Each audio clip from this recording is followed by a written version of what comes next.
Halo semua, Assalamualaikum warahmatullahi wabarakatuh. Perkenalkan, nama saya Muhammad Tugi Ardiansyah, dan saya juga ditemani dua rekan saya, ada Aditya Agung Sugianto dan juga Wanda Alusi Christine. Hari ini saya akan menyampaikan hasil dari pemikiran saya dan juga dua rekan saya dalam ujian tengah semester ini untuk mata kuliah pengantar ilmu ekonomi politik. Presentasi hari ini adalah analisis penerapan tarif resiprokal 32% oleh Amerika Serikat terhadap Indonesia. Semoga nanti apa yang saya sampaikan bisa dipahami oleh teman-teman semuanya ya. Dan juga kalau ada diskusi nanti bisa kita bahas bareng di kolom komentar. Oke, kita langsung aja ke slide pertamanya. Oke, di sini ada perdagangan internasional. Perdagangan internasional sendiri itu merupakan dari salah satu pendorong utama untuk pertumbuhan dari ekonomi global nih. Nah, tapi pada tahun 2025, Presiden Amerika sendiri mengumumkan untuk kebijakan tarif resiprokal sebesar 32%. Nah, ini kan ada pelonjakan kenaikan terhadap sejumlah produk ekspor dari Indonesia ya. Kenaikan ini cukup signifikan dari yang sebelumnya.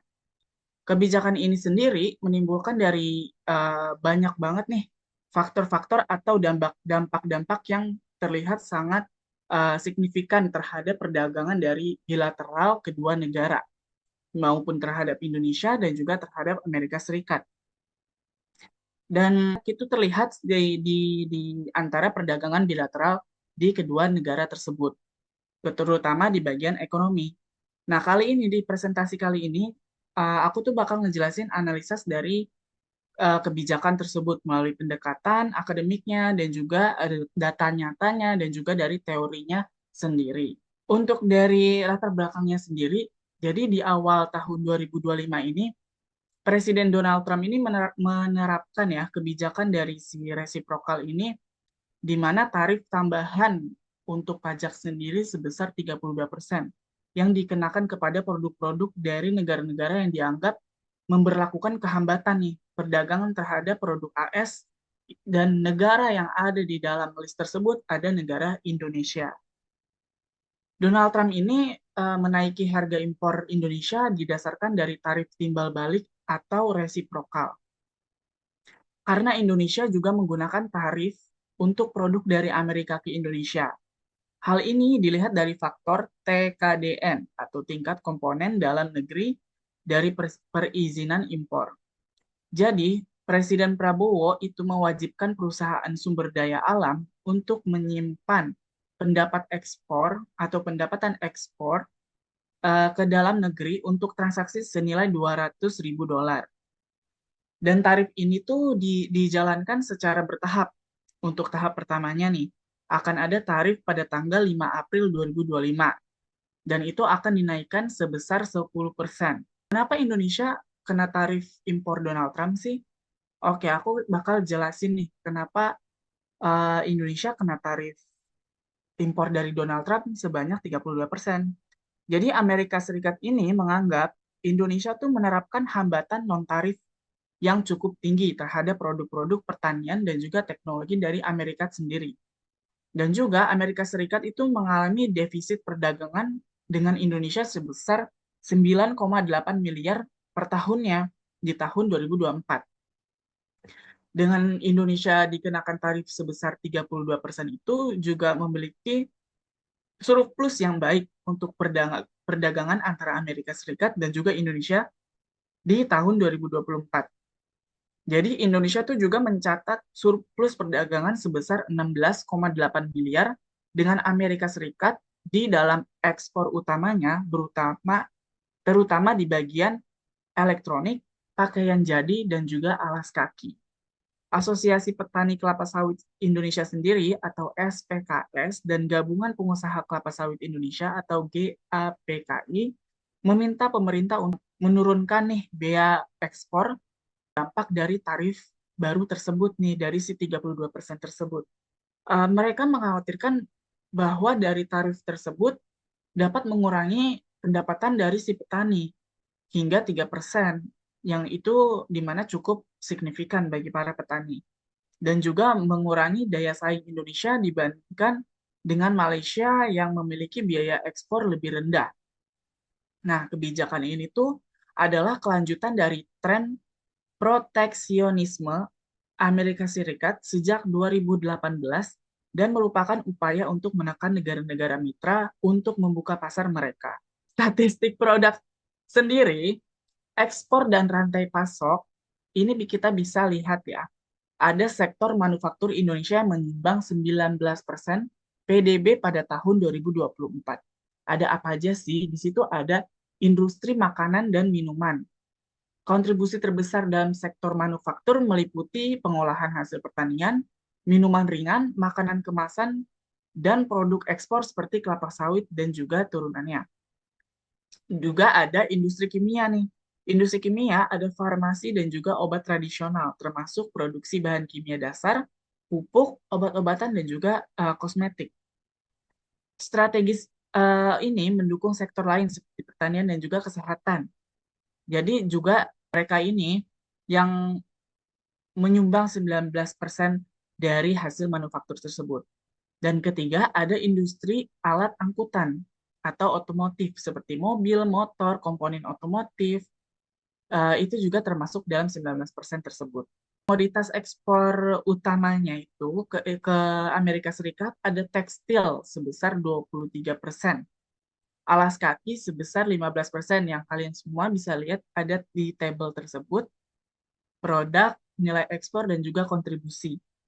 Untuk elektronik dan alat rumah tangga di sini ada 10%, minyak kelapa sawit ada juga di 8%, karet dan produk lainnya di 8%. Tersebut yang aku jelaskan adalah produk ekspor terbesar ke Amerika Serikat. Next slide akan dijelaskan oleh teman saya, Adit Agung Sugianto. Terima kasih. Baik, terima kasih Kak Nunggi. Dan ya, bisa dilihat, saya akan menjelaskan ini. Dari hasil dari Tempo dan BPS, bisa dilihat di tabel ini, ada 10 komoditas ekspor unggulan Indonesia yang KS. Bisa dilihat dari berdasarkan nilai ekspor di tahun 2022, mesin dan peralatan listrik dan serta bagiannya itu memiliki nilai tertinggi. Bisa dilihat sekitar, mungkin kalau dibaca bisa bilang kayak sekitar 3 juta atau 3 miliar dari US dollar. Dan bisa dilihat dari berikutnya di tahun 2023, yang masih nomor satu itu adalah mesin dan peralatan listrik. Ini bisa dilihat dari produk ini, ekspor ekspor unggulan dari Indonesia ke Amerika itu membuat di Indonesia mendapatkan lebih untung di situ. Lalu berikutnya diberikan oleh perkembangan ekspor dan impor Indonesia di April 2024 dari BPS. Kita mendapatkan manufaktur 19% itu dari ekspor kita. Dan impor kita sekitar bisa bilang kayak 16% di situ. Dan jadi bisa dilihat kita mendapatkan kayak keuntungan lebih besar, dan itu alasan kenapa Amerika menaikkan tarifnya, karena agar mereka dapat untung juga. Gak hanya kita yang dapat untung di situ, alasannya bisa dilihat. Rantai pasok dan peluang. Bisa dibilang di sini komponen elektronik Indonesia berasal dari Cina dan Jepang. Karena kita komponen kita tuh banyakkan bahan baku dari mereka. Karena kita belum terlalu paham untuk membuatnya. Dan berikutnya sini adalah ekspor Indonesia ke Amerika adalah bagian dari global value chain GVC, sehingga gangguan akan berdampak berlipat. Dan menurut ahli di sini, Dain Nugraha Hanafi sebagai ketua Alfi Institute menjelaskan bahwa Indonesia tuh berpotensi menjadi rantai pasok dan negara Asia Tenggara, yang dimana banyak sekali aliran supply yang belum masuk ke negara Asia Tenggara, terutama Vietnam, karena Vietnam memiliki tarif yang tinggi. Dan elektronik, tekstil, sepatu, dan furnitur dapat beralih ke Indonesia, karena Indonesia bisa menjadi hubungan rantai pasok negara yang berparuh. Berikutnya adalah dampak ekonomi Indonesia. Di sini penurunan ekspor 35 sampai 40%, karena diperkirakan di sini saat terkena tarif, dan nilai ekspor Amerika itu bisa menyusut sekitar 8 sampai 9 miliar. Itu berikutnya adalah PDB turun. Di sini efek penurunan ekspor tuh dapat memotong pertumbuhan PDB Indonesia bisa sebesar 0,4 sampai 0,5% di tahun 2005 itu dari Bank Indonesia. Dan bisa dilihat berikutnya adalah ketegangan diplomatik. Ketegangan diplomatik karena hubungan dagang Indonesia dan AS itu bisa membuka potensi revitalisasi. Dan berikutnya adalah kerugian rantai nilai global atau rupiah tertekan. Bisa dibilang investor multinasional bisa mengalihkan pabrik dari Indonesia ke Vietnam atau Malaysia karena bisa lebih rendah dan juga terjadi perubahan nilai tukar mata uang karena penurunan ekspor juga dapat melemahkan nilai tukar rupiah terhadap dolar AS, meningkatkan biaya impor dan memicu inflasi rupiah. Rupiah juga mengalami tekanan dari rupiah yang di Amerika itu sudah mulai masuki 16.000, hampir menuju 17. Lalu juga bisa lihat kayak ada peningkatan resiko dumping. Di sini bisa dilihat maksudnya adalah karena dengan kurang akses pasar Amerika, negara seperti Cina, Vietnam, Thailand mungkin akan mengalihkan ekspor mereka ke pasar Indonesia. Hal ini dapat menyebabkan oversupply dan praktik dumping di mana menekan harga pasar domestik dan melemahkan daya saing industri lokal. Berikutnya bisa dijelaskan oleh rekan saya, Wanda. Di sini saya akan menjelaskan tentang analisis permasalahan dengan pendekatan teori ekonomi. Di sini ada teori keunggulan komparatif dari David Ricardo, yaitu konsep negara harus mengekspor barang yang dapat diproduksi secara relatif lebih efisien. Relevansi tarif 32% mengganggu keunggulan komparatif Indonesia pada sektor tekstil, alas kaki, dan CPO. Penjelasan Cash, dengan tarif tinggi, harga produk Indonesia menjadi mahal di Amerika Serikat untuk mengurangi daya saing, ekspor menurun, dan inefisiensi global. Yang kedua, ada teori tarif optimal dari Bickerdijk. Pada konsep negara besar dapat menaikkan tarif untuk meningkatkan keuntungan. Relevansi AS menggunakan teorinya untuk menekan harga impor dari negara kecil seperti Indonesia. Penjelasan case-nya, Amerika Serikat mencoba memperbaiki defisit perdagangannya, namun merusak hubungan dagang dan ekonomi global. Ada teori perang dagang dari Krugman. Konsepnya tarif satu negara memicu balasan negara lain atau kerugian semua pihak. Relevansi jika Indonesia membalas dengan tarif terhadap produk Amerika Serikat, efek domino perdagangan bisa memperburuk keadaan. Penjelasan case-nya, keduanya akan kehilangan pasar dan pertumbuhan ekonomi melemah. Indonesia harus aktif dalam perundingan untuk mendapatkan pengecualian tarif. 2. Usulan membuat sektor tertentu untuk investasi Amerika Serikat sebagai barter diplomatik. Yang kedua, diversifikasi pasar ekspor. Di sini ada menargetkan pasar baru, India, Cina, Uni Eropa, dan Afrika. 2. Fokus pada ekspansi pasar dengan permintaan tinggi dan tarif rendah, promosi intensif produk Indonesia lewat diplomasi ekonomi, pameran internasional, dan insentif dagang. Membentuk Free Trade Agreements VTA. Dan yang ketiga, peningkatan nilai tambah produk.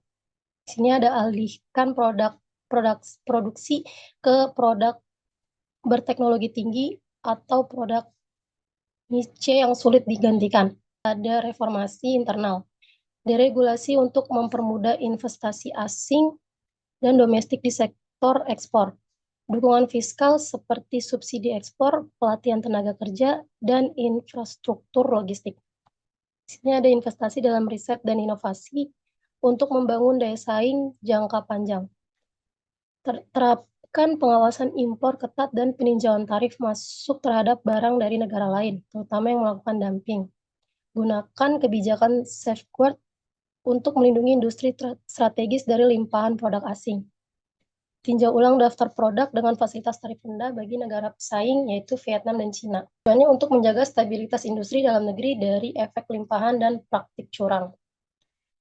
Oke, di sini ada kesimpulannya, penerapan tarif 32% oleh Amerika Serikat terhadap Indonesia berdampak serius pada sektor ekspor, terutama pertumbuhan ekonomi dan hubungan diplomatik.